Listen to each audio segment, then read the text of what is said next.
Hello students, आज हम discuss करेंगे क्लास 7 की हिस्ट्री का chapter 7 tribes, nomads and settle communities. Chapter 2, 3 और 4 में आपने देखा कि किस तरह किंगडम्स का राइज और फॉल यानी कि उत्थान और पतन हुआ, यानी वो किंगडम कैसे बने और कैसे उजड़ गए। इस सब के बावजूद भी टाउन्स और विलेजेस में न्यू आर्ट्स, क्राफ्ट्स और प्रोडक्शन एक्टिविटीज़ फलती फूलती रहीं। एक लंबे समय में कई इंपॉर्टेंट पॉलिटिकल, सोशल और इकोनॉमिक चेंजेस हुए, लेकिन जो समाज में बदलाव हुए वो सभी जगह एक जैसे नहीं थे, क्योंकि अलग अलग किस्म के समाज अलग अलग तरीक़ों से डेवलप हुए। ऐसा कैसे और क्यों हुआ ये समझना बहुत ज़रूरी है। सब कॉन्टिनेंट के बड़े हिस्से में समाज वर्ण सिस्टम पे बेसिस पे डिवाइडेड था, पहले से ही डिवाइडेड था। ब्राह्मण्स द्वारा सुझाए गए ये नियम बड़े बड़े राज्यों के राजाओं ने एक्सेप्ट किए। इससे ऊंच और नीच, अमीर और गरीब के बीच का फासला बढ़ा। दिल्ली सुल्तान्स और मुगल्स के टाइम में सोशल क्लासेस के बीच का फासला और बढ़ गया। उसके बाद हमारा नेक्स्ट टॉपिक है beyond big cities tribal societies. तो इस टॉपिक में देखते हैं क्या है। सिमिलरली दूसरे तरह के समाज भी उस समय मौजूद थे। सब कॉन्टिनेंट के कई समाज ब्राह्मण्स द्वारा सुझाए गए सामाजिक नियमों और रीति रिवाजों को नहीं मानते थे, और ना ही वो अनइक्वल क्लासेस में डिवाइडेड थे। अक्सर ऐसे समाजों को ट्राइब्स यानी जनजातियाँ कहा जाता था। उसके बाद यहाँ बताया गया है कि हर एक जाति के सदस्य नातेदारी के बंधन से जुड़े होते थे। कई जनजातियाँ एग्रीकल्चर से अपना लाइवलीहुड चलाती थीं। कुछ दूसरी जनजातियों के लोग हंटर गैदरर्स या फिर हर्डर्स यानी शिकारी होते थे या फिर पशु वगैरह पालते थे। अक्सर वो अपने एरियाज़ के नेचुरल रिसोर्सेज का पूरा इस्तेमाल करने के लिए इन एक्टिविटीज़ को कंबाइन करते थे। कुछ जनजातियाँ खानाबदोश यानी नोमैडिक थी, एक जगह से दूसरी जगह पे घूमती रहती थी। ट्राइबल ग्रुप्स जो थे वो लैंड और पास्चर्स दोनों पे ही अपना पूरा कंट्रोल रखते थे, और खुद के बनाए गए नियमों के बेसिस पे परिवारों के बीच इनका बंटवारा करते थे। उसके बाद नेक्स्ट पैराग्राफ में देखेंगे सब कॉन्टिनेंट के अलग अलग हिस्सों में कई बड़ी जनजातियाँ फली फूली। ज़्यादातर ये जनजातियाँ जंगलों, पहाड़ों, रेगिस्तानों और ऐसे जगहों पे रहती थी जहाँ पहुँचना बहुत ही मुश्किल होता था। कभी कभी इन जनजातियों की ज़्यादा पावरफुल कास्ट बेस्ड सोसाइटीज़ के साथ लड़ाई होती थी। कई मायनों में जनजातियाँ जो थी उन्होंने अपनी आज़ादी जो थी उसको बरकरार रखा और अपनी जो संस्कृति थी उसको भी बचाया। लेकिन जाति आधारित और जनजातीय समाज दोनों अपनी अलग अलग ज़रूरतों के लिए एक दूसरे पे डिपेंड रहते थे। टकराव और निर्भरता के इस संबंध ने दोनों तरह के समाजों को धीरे धीरे बदलने का काम भी किया। उसके बाद देखेंगे यहाँ पे नेक्स्ट टॉपिक है हु वर ट्राइबल पीपल, यानी ट्राइबल पीपल कौन थे। यहाँ एक टर्म देखेंगे आप, कंटेम्प्रेरी का मतलब होता है समकालीन, यानी एक ही काल के, जो एक ही काल से बिलोंग करते हैं। तो यहाँ देखेंगे, यहाँ बताया गया है कि कंटेम्प्रेरी हिस्टोरियंस और ट्रैवलर्स जो हैं उन्होंने जनजातियों के बारे में बहुत कम जानकारी दी है। कुछ एक्सेप्शंस के अलावा जनजातीय लोग भी अपने रिटन रिकॉर्ड्स नहीं रखते थे, लेकिन उन्होंने अपने रिच कस्टम्स यानी रीति रिवाजों और ओरल ट्रेडिशन यानी मौखिक परंपराएं जो थी उनको प्रिजर्व रखा। ये परंपराएं हर नई पीढ़ी को विरासत में मिलती थीं। आज के हिस्टोरियंस जनजातियों की हिस्ट्री लिखने के लिए इन ओरल ट्रेडिशंस का इस्तेमाल करने लगे हैं। उसके बाद नेक्स्ट पैराग्राफ में देखेंगे जनजातीय लोग भारत के हर भाग में पाए जाते थे। किसी भी एक जनजाति का एरिया और इन्फ्लुएंस टाइम के साथ बदलता रहता था। कुछ पावरफुल ट्राइब्स का बड़े इलाकों पे कंट्रोल था, जैसे आप यहाँ पे देखेंगे कि पंजाब में खोखर नाम की एक ट्राइब हुआ करती थी जो कि बहुत इन्फ्लुएंशियल थी, जो कि 13th और 14th सेंचुरी में वहाँ पे होती थी पंजाब में। और उसके बाद यहाँ एक और टर्म देखेंगे आप, गखर्स। तो गखर्स जो थी ये भी बहुत इंपॉर्टेंट ट्राइब हुआ करती थी। इनका एक चीफ होता था, चीफ का नाम था कमाल खान गखर। ये नोबल हुआ करता था किसके? अकबर की कोर्ट में, यानी एक मनसबदार था ये। मुल्तान और सिंध में मुगल्स द्वारा अधीन कर लिए जाने से पहले, यहाँ एक और टर्म देखिए आप, लंगास एंड अरगुन्स। तो इन दोनों ट्राइब्स का मुल्तान और सिंध पे बहुत ज़्यादा डोमिनेशन था, यानी उनका कंट्रोल हुआ करता था पहले। नॉर्थ वेस्ट में एक और बड़ी और शक्तिशाली जनजाति थी, उसको बलूचीज कहते थे।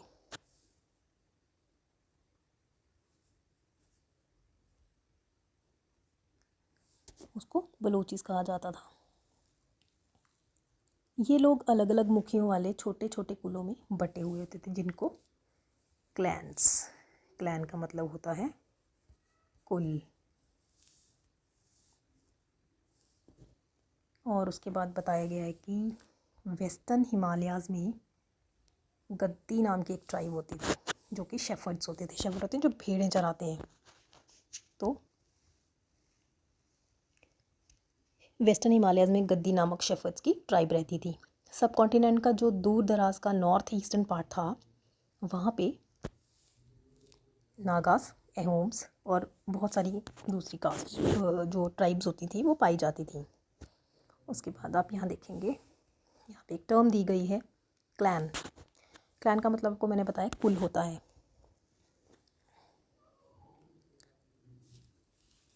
तो परिवारों या घरों के ऐसे ग्रुप्स को क्लैन कहा जाता है। क्लैन यानी कुल कहा जाता है, जो एक ही पूर्वज की संतान होने का दावा करते हैं। और जनजातीय संगठन ज़्यादातर नातेदारी या फिर कुल संबंधी निष्ठा पे आधारित होती हैं। उसके बाद आप यहाँ देखेंगे, यहाँ पे इंडिया का मैप दिया गया है, जिसमें मेजर ट्राइबल ग्रुप्स जो इंडिया में पाए जाते हैं उनके बारे में बताया गया कि वो कहाँ कहाँ पाए जाते हैं। जैसे कि आप देखेंगे यहाँ पे भील्स है, कोलीज है, बिराद्स हैं, बदागाज हैं, वितार्स हैं, मारवार्स हैं, खॉन्ड्स हैं, यहाँ पे एहोम्स भी हैं, यहाँ चेरोस हैं। तो इस तरीके की ट्राइब्स जो थी वहाँ पे इंडिया में पाई जाती हैं। उसके बाद आप देखेंगे, यहाँ बताया गया है कि प्रेजेंट डे बिहार और झारखंड के कई इलाकों में 12th सेंचुरी तक चेरो चीफ्डोम्स, एक और टर्म है यहाँ पे, चेरो चीफ्डोम्स। तो चेरो चीफ्डोम्स जो थे उनका उदय हो चुका था। बादशाह अकबर के फेमस जनरल, जिसका नाम था राजा मान सिंह, ये अकबर का फेमस सेनापति होता था। इसने 1591 में चेरोस पे अटैक किया था। चेरो एक जनजाति थी, ट्राइबल ग्रुप था जिस पे अटैक हुआ और वो हार गए। और हारने के बाद उन्हें अच्छे तरीके से लूटा गया, उनसे माल, जो अच्छा खासा माल था वो इकट्ठा किया गया, लेकिन वो पूरी तरह से उनको कंट्रोल नहीं कर पाए। मुगल्स उन्हें पूरी तरीके से कंट्रोल नहीं कर पाए। उसके बाद आगे बताया गया है कि औरंगज़ेब के टाइम में मुग़ल आर्मीज़ ने चेरोस लोगों के कई किलों पे कब्ज़े किए और इस जनजाति को अपना अधीनस्थ, यानी उन्हें अपने कंट्रोल कर लिया, उन पे पूरी तरीके से कंट्रोल बना लिया। इस एरिया में रहने वाली इम्पोर्टेंट जनजातियों में यहाँ पे आप देखेंगे मुंडाज और संथल्स का नाम दिया गया है। तो ये ट्राइब्स वहाँ पे रहती थी। हालांकि उड़ीसा और बंगाल में ये ट्राइब्स जो थी वो रहा करती थी, उनमें वहाँ पे भी रहा करती थी। उसके बाद आप देखेंगे यहाँ पे नेक्स्ट पैराग्राफ में बताया गया है कि कर्नाटका और महाराष्ट्र की पहाड़ियों में यहाँ पे कोलीज, बिराद्स, यहाँ पे देखेंगे आप कोलीज और बिराद्स, जो कि आपको इंडिया के मैप में बताया है। इस तरीके की ट्राइब्स जो थी वो पाई जाती थी और दूसरी जनजातियों का भी वो घर थी वहाँ की पहाड़ियाँ। कोलीज गुजरात के कई इलाकों में भी रहते थे। कुछ और साउथ में कोरागास, वितार्स और मारवास, ये भी ट्राइब्स जो हैं पाई जाती हैं इंडिया में। ये साउथ इंडिया में है। तो ये दूसरी जनजातियों की बड़ी आबादी वहाँ पे इंडिया में पाई जाती थी। भील्स की बड़ी जनजाति वेस्टर्न और सेंट्रल इंडिया में फैली हुई थी, यानी जो भील्स थे वो वेस्टर्न और सेंट्रल पार्ट ऑफ इंडिया में पाए जाते थे। 16th सेंचुरी का अंत आते आते उनमें से कई एक जगह बसे हुए एग्रीकल्चरिस्ट और यहाँ तक कि ज़मींदार भी बन चुके थे। तब भी भील्स के कई कुल हंटर गैदरर्स बने रहे, कुछ बस गए और कुछ अभी भी शिकार करते थे। मौजूदा छत्तीसगढ़, मध्य प्रदेश, महाराष्ट्र और आंध्र प्रदेश में गौंड्स की बड़ी तादाद है, यानी वहाँ पे ये जो एरियाज़ हैं, छत्तीसगढ़ हो गया, मध्य प्रदेश हो गया, महाराष्ट्र और आंध्र प्रदेश, यहाँ पे गौंड नामक ट्राइबल ग्रुप जो है वो रहता है। उसके बाद नेक्स्ट टॉपिक है how nomads and mobile people lived. Mobile people यानी जो एक जगह से दूसरी जगह पे घूमते रहते हैं। नोमैडिक पैस्टलिस्ट्स यानी खानाबदोश चरवाहे। चरवाहे होते हैं जो अपनी जानवरों को एक जगह से दूसरी जगह पे चराते हैं, और नोमैडिक होते हैं जो एक जगह से दूसरी जगह पे घूमते हैं, उनको खानाबदोश कहते हैं। तो खानाबदोश चरवाहे अपने जानवरों के साथ दूर दूर तक एरियाज़ में घूमते थे। उनका जीवन जो था दूध और दूसरे पेस्टोरल प्रोडक्ट्स पे निर्भर करता था। वो लोग सेटल्ड एग्रीकल्चरिस्ट से अनाज, कपड़े और बर्तन, क्या देखेंगे आप, ग्रेन्स, क्लोथ्स और यूटेंसिल्स, ये सारी चीज़ें उनसे लेते थे और इसके बदले उनको देते थे वूल और घी, जो कि उनके एनिमल प्रोडक्ट्स होते थे। तो ये उनके साथ वे एक्सचेंज करते थे। उसके बाद बंजारास सबसे इम्पॉर्टेंट व्यापारी खानाबदोश थे।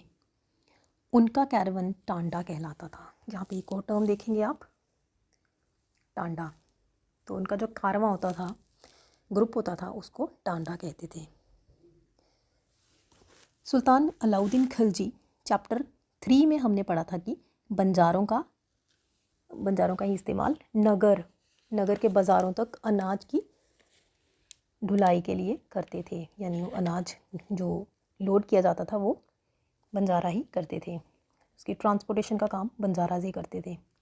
बादशाह जहांगीर ने अपने मेमोइर्स में लिखा था कि बंजारास विभिन्न इलाकों से अपने बैलों पे अनाज ले जाकर शहरों में बेचते थे। मिलिट्री कैंपेन्स के दौरान वो मुग़ल आर्मी के लिए फूड ग्रेन्स की ट्रांसपोर्टेशन का काम करते थे। किसी भी बड़ी आर्मी के लिए 1 लाख बैल अनाज ढोते होंगे। उसके बाद आप क्या देखेंगे, दी बंजारास। 17वीं सेंचुरी की शुरुआत में भारत आने वाले अंग्रेज़ व्यापारी, जिनका नाम था पीटर मुंडे, तो ये एक अंग्रेज़ व्यापारी थे, एक ट्रेडर थे। उन्होंने कुछ डिस्क्रिप्शन दी है, उन्होंने कुछ वर्णन किया है बंजारास के बारे में। उन्होंने लिखा है कि सुबह हमारी मुलाकात बंजारों की एक टांडा से हुई, यानी टांडा क्या था, ग्रुप था, उनका कैरेवन था। तो बंजारों की एक टांडा से उनकी मुलाकात हुई जिसमें 14,000 बैल थे। सारे पशु गेहूं और चावल जैसे अनाजों से लदे हुए थे। ये बंजारे लोग अपनी पूरी घर गृहस्थी, बीवी और बच्चे अपने साथ लेकर चलते हैं। एक टांडा में कई परिवार होते हैं। उनका जीने का तरीका उन भार उठाने वाले से मिलता जुलता है जो लगातार एक जगह से दूसरी जगह पे जाते रहते हैं। गाय बैल उनके अपने होते थे। कई बार वो मर्चेंट्स द्वारा हायर किए जाते थे, लेकिन ज़्यादातर वो खुद मर्चेंट्स होते हैं। अनाज जहाँ सस्ता उपलब्ध है वहाँ से वो ख़रीदते हैं और उस जगह ले जाते हैं जहाँ वो महंगा मिलता है। वहाँ से वो फिर ऐसी चीज़ें लाद लाते थे जो किसी और जगह मुनाफे के साथ बेची जा सकती हैं, यानी जहाँ उन्हें प्रॉफिट होता था वहाँ पे वो उनको बेचते थे। टांडा में 600 से 700 लोग जो थे वो हो सकते हैं, यानी इतना बड़ा ग्रुप होता था टांडा। वो एक दिन में 6 या 7 मील से ज़्यादा सफ़र नहीं करते, यहाँ तक कि ठंडे मौसम में भी। अपनी गाय बैलों पर से सामान उतारने के बाद वो उन्हें चरने के लिए खुला छोड़ देते हैं, क्योंकि यहाँ ज़मीन पर्याप्त है और उन्हें रोकने वाला कोई नहीं है। उसके बाद लास्ट में यहाँ देखेंगे आप, एक क्वेश्चन है, पता करें कि आजकल गांव से शहरों तक अनाज ले जाने का काम कैसे होता है। बंजारों के तौर तरीक़ों से ये किन मायनों में अलग या एक जैसे हैं। उसके बाद आप यहाँ पे देखेंगे नॉमेड्स एंड इटिनरेंट ग्रुप्स। नॉमेड्स होते हैं खानाबदोश। तो खानाबदोश घुमंतू लोग होते हैं जो एक जगह से दूसरी जगह पे घूमते रहते हैं। उनमें से कई पशुचारी होते हैं जो अपने फ्लॉक्स और हर्ड्स के साथ एक चरागाह से दूसरे चरागाह घूमते रहते हैं। इसी तरह दस्तकार, फेरी वाले और नृतक, गायक और दूसरे तमाशबीन ग्रुप्स जो थे वो अपना काम धंधा करते करते एक जगह से दूसरी जगह की यात्रा पे रहते थे। खानाबदोश और घूमने वाले ग्रुप्स दोनों अक्सर उस जगह लौट के आते हैं जहाँ उन्होंने पिछले साल दौरा किया था। तो ये था हमारा वीडियो का फर्स्ट पार्ट। मिलेंगे आपसे सेकंड पार्ट में।